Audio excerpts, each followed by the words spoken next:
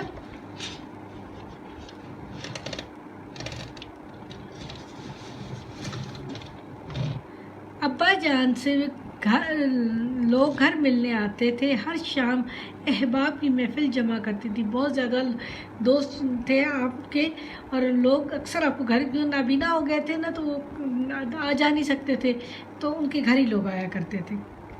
ان کی چرپائی کی گرد بہت سی کرسیاں رکھی ہوتی اور لوگ ان پر بیٹھ جایا کرتے۔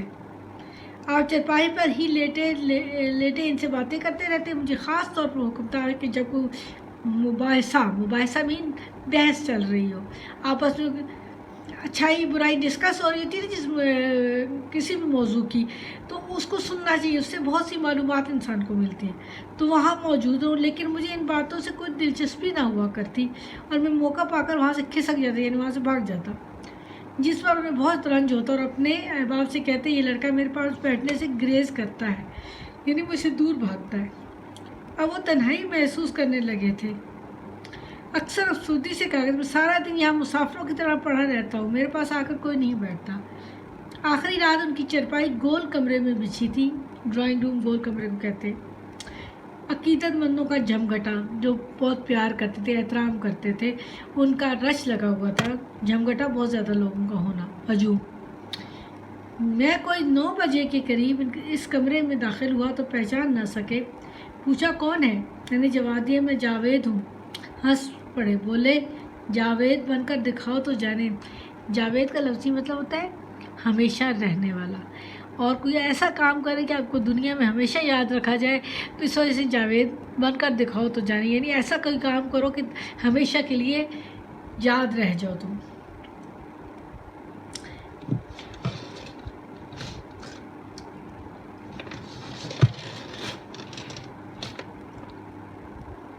پھر چودھری محمد حسین سے مخاطب ہوئے، ان کے دوست تھے، ان سے مخاطب ہوئے چودھری محمد حسین۔ چودھری صاحب سے جاوید نامہ کی آخر میں وہ دعا خطاب با جاوید ضرور پڑھوا دیجیے کہ ان کی جاوید نامہ ان کی کتاب ہے، جس میں خطاب با جاوید یعنی جاوید سے خطاب ہے، وہ دعا ہے ایک طرح کی۔ اس رات ہمارے ہاں بہت سے ڈاکٹر آئے ہوئے تھے، ہر کوئی ہراساں دکھائی دے، خوفزدہ دکھائی دیتا تھا، کیونکہ ڈاکٹر نے کہہ دیا تھا کہ آج کی رات بہت مشکل سے گزرے گی۔ کوٹھی کی سین میں کئی جگہوں پر 2-2 3-3 کی ٹولیوں میں لوگ کھڑے، باہم سرگوشیاں، ایسے ہی جو خاموشی سے چپکی چپکی باتیں کی جاتی ہیں نا، اس کو باہم سرگوشیاں کہتے ہیں۔ ابا جان سے ڈاکٹروں کا یہ جواب مخفی رکھا گیا، مخفی چھپا کر رکھا گیا، چھپا ہونا، مگر بڑے تیز فہم تھے، بڑے سمجھدار تھے، سمجھ بوجھ بہت تیز تھی ان کی۔ انہیں اپنے احباب کا یہ بکھرا ہوا شیرازہ دیکھ کر یقین ہو گیا، اپنے احباب، اپنے ساتھیوں، اپنے دوستوں کو اس طرح بکھرا ہوا پریشان دیکھ کر انہیں یقین ہو گیا کہ بساط عین قریب الٹنے والی، یعنی زندگی ختم ہونے والی ہے۔ لیکن اس رات وہ ضرورت سے زیادہ حشاش بشاش نظر آتے تھے، خوش و خرم نظر آتے تھے۔ کہ آج میں دنیا سے چلا جاؤں تو آپ جاتے جاتے اچھی یادیں لے جانا چاہتے ہوں گے. آپ کو میں املا کے لفظ اور ورڈ میننگ پڑھ دیتی ہوں. پچھلے بھی ہو گئے ہیں, آپ نئے والے جو پیجز پڑھے ہیں ان کے بھی دیکھ لیں. کشتی لڑا کروں, اکھاڑا, کھدوایا, تلقین, اچکن, قمیضوں, شلواروں, بڑھیا, رئیس, عمارت, کھدر, پلنگ, بائسکوپ, نپولین کا عشق, جری سلاروں, فاروق اعظم. لفظ کا تلفظ گیسوئے, تابدار. احباب کی محفل, مباحثہ یعنی مقابلہ. کھسک جانا, بحث و مباحثہ. گریز, دور ہونا. تنہائی, بچھی. عقیدت مندوں, جمگٹا. خطاب جوائد, ہراساں. باہم سرگوشیاں, مخفی رکھا, چھپا رکھا. شیرازہ, بساط قریب الٹنے والی ہے. حشاش بشاش. تمنا, خواہش. اکھاڑا, پہلوانوں کی زور کرنے کی جگہ. تلقین, تاکید کرنا. اچکن, شیروانی سے ملتا جلتا ملبوس. بڑھیا, قیمتی. رئیس کا بیٹا, امیر زادہ. عمارت کی بھی امیروں والی عادات. کھدر, سستا کپڑا, موٹا کھدرا کپڑا. بائسکوپ, سینما. جری, بہادر. لفظ کی تلفظ, لفظ کی ادائیگی. گیسوئے, تابدار, چمکدار بال. احباب, بہت سے دوست. تنہائی, اکیلا پن. ہراساں, خوف. باہم سرگوشیاں کرنا, آپس میں چپکے باتیں کرنا. مخفی رکھنا, چھپا کر. شیرازہ, بکھرنا, انتشار پیدا ہو جانا. انتشار اس طرح کہ سب پریشان تھے نا, کوئی ادھر باتیں کر رہا ہے, کوئی ادھر. اب اللہ تعالیٰ کے کاموں میں تو دیر سے تو ہوتی ہی ہے نا. بساط, الٹنا, زندگی کے دن پورے ہونا. حشاش بشاش, خوش و خرم. آپ کو یہ لیسن سمجھ آ گیا ہوگا یقیناً. اب آپ نے یہ کام کرنا ہے. انشاءاللہ نیکسٹ لیکچر میں ملاقات.